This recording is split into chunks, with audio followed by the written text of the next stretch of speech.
అరే pharma city అనేటువంటిది ఎందుకు, దాని ఇంపార్టెన్స్ ఏందో కేసీఆర్ గారు చెప్పారు.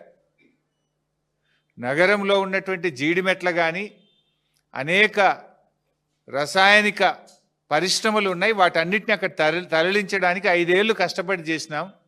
నీ ఇష్టం వచ్చినట్టు రియల్ ఎస్టేట్ వ్యాపారం చేయడం కాదు, హైదరాబాద్ ప్రజల శ్రేయస్సు కోసం ఫార్మా సిటీని అక్కడికి పెట్టాలనుకున్నాము అని చెప్పిండ్రు. దాని మీద ఏది మీ ఆన్సర్ ఏది? ఆయనేమో ఒక స్టేట్స్మెన్ లాగా ఈ రాష్ట్ర ప్రయోజనాల కోసం, ఈ హైదరాబాద్ ప్రయోజనాల కోసం కేసీఆర్ గారు మాట్లాడారు. కానీ రేవంత్ రెడ్డి గారు దీన్ని అంత సొల్లు మాటలు, ఆర్థిక అరాచకత్వం బీఆర్ఎస్ పాలనలో అని నిన్న రేవంత్ రెడ్డి గారు మాట్లాడినారు. అరే నిన్నగాక మొన్న నువ్వు గ్లోబల్ సమ్మిట్ పెడితే, గ్లోబల్ సమ్మిట్కి వచ్చిన టోనీ బ్లేర్, బ్రిటిష్ మాజీ ప్రధానమంత్రి గారు ఏం చెప్పినారు రేవంత్ రెడ్డి గారు? ఒకసారి వీడియో పెట్టుకొని చూడు మర్చిపోతే. ప్రముఖ ఆర్థిక రంగ నిపుణులు, ఆర్బీఐ గవర్నర్ గౌరవనీయులు సుబ్బారావు గారు ఏం చెప్పిండ్రు? ఒక్కసారి ఆ వీడియో చూడు.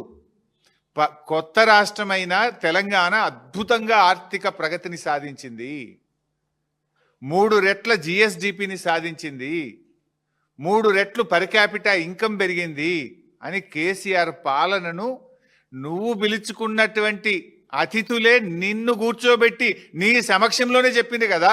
ఇంకా సిగ్గు లేకుండా ఏం మాట్లాడుతున్నావు?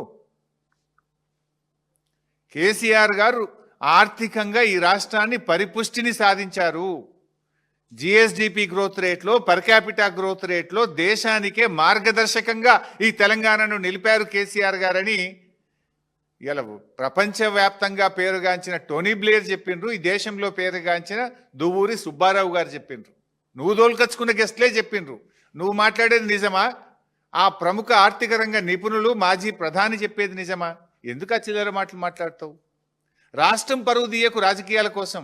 ఈ రాష్ట్రం గొప్పగా ఉన్నది ఆర్థికంగా అని మాజీ ప్రధాని, మాజీ ఆర్బీఐ గవర్నర్లు ఒకవైపు కితాబిస్తుంటే నువ్వు రాజకీయాల కోసం ఎందుకు ఈ చిల్లర మాటలు మాట్లాడుతున్నావు? రాష్ట్ర ప్రజల పరువును ఎందుకు తీస్తున్నావు? రాష్ట్రం యొక్క గౌరవాన్ని ఎందుకు దెబ్బతీస్తున్నావు? రాష్ట్ర ప్రగతిని ఎందుకు దెబ్బతీస్తున్నావు అని అడుగుతా ఉన్నా.